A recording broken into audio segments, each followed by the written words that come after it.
Grabe naman si Lola Leia. Ang haba ng hair. Nako, mas grabe si Lolo Tudorico. May pa-temple. Hi guys! Join us as we expose the real story behind the Temple of Leia.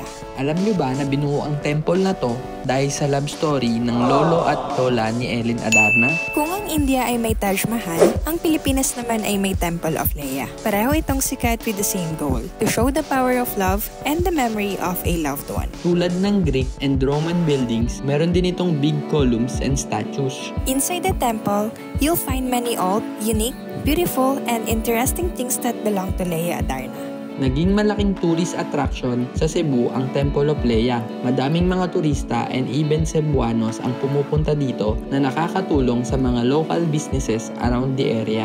We like the Temple of Leia, pero sana nakapag-stay pa kami ng mas matagal. There was a serene atmosphere dahil sa ambon na sinabayan pa ng tugtog ng piano. Hindi namin nalibot lahat ng corner ng temple since we are following the tourist schedule, but even so, masaya kami since napuntahan pa rin naman namin yung ibang tourist attractions ng Cebu. Saan tayo sa susunod? Sama kayo sa amin! Tara, let's go!